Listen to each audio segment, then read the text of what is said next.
Scotland, the weather is always uncertain. That makes this a risky picnic. It's sunny now, but there's always some chance of rain. This risk is a factual risk.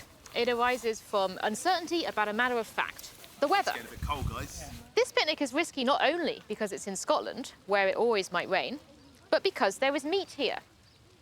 Lots of people think it's morally wrong to eat meat. And even if I'm sure it's okay, how sure am I about that? Not that sure, to be honest. And this uncertainty makes sense. There's lots of reasons to think that meat production is bad for animal welfare, bad for the environment, and so on. Then again, how much impact would me avoiding this particular chicken at this particular picnic really have? So I'm uncertain. Regardless of what I think, lots of my friends are vegetarians. What if they're right and I'm wrong? If I'm not sure it's okay, then I'm taking a moral risk by bringing meat to the picnic. I could have just brought vegan alternatives instead and avoided the moral risk entirely. But there are lots of moral questions that it's easy to be uncertain about. Who should I vote for? Is it okay to eat meat? What's the right way to manage a pandemic? All these questions don't depend just on matters of fact, they also depend on morality, what is right and wrong. But if we take moral risk seriously, we start to notice it everywhere. What about this parsley? Has it been murdered too?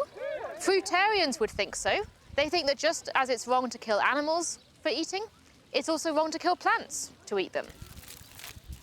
So if I'm uncertain about whether plants are sentient, even if I think this is only 1% likely, perhaps I should really only be serving fruit and nuts at the picnic. I like carrots and hummus, but is it really worth the risk of doing something morally wrong, even if it's only a tiny risk? If this risk was based on factual rather than moral uncertainty, even taking a tiny risk of doing something wrong wouldn't seem okay. Suppose I thought it was 1% likely that the lemonade I planned to serve at the picnic was poisoned.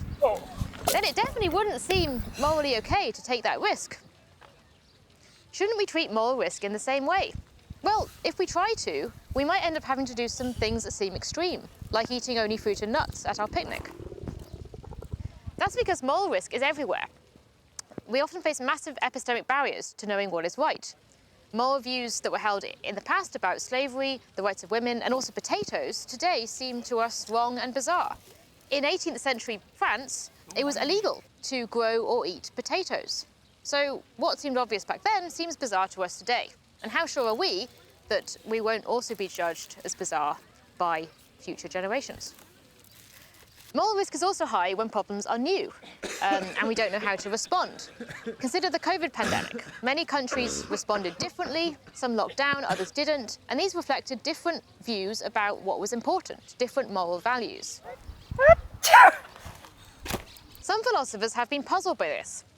For example, some have thought that all this means that we shouldn't worry about moral risk, even if we should worry about factual risk. That we should instead just focus on doing the right thing and working out what the right thing to do is.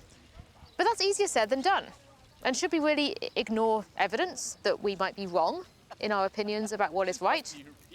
Since we can't avoid moral risk entirely, perhaps we should focus instead on avoiding reckless moral risk-taking. How?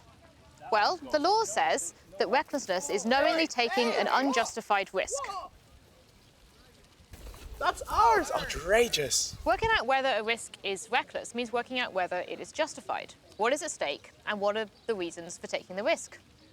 Is the chicken okay or not?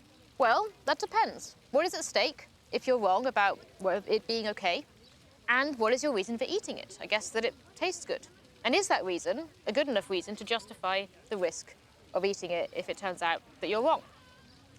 I'm not sure, but the important point is that it doesn't depend just on whether you believe eating chicken is wrong or right. It depends whether the risk that you're taking, the moral risk, is justified.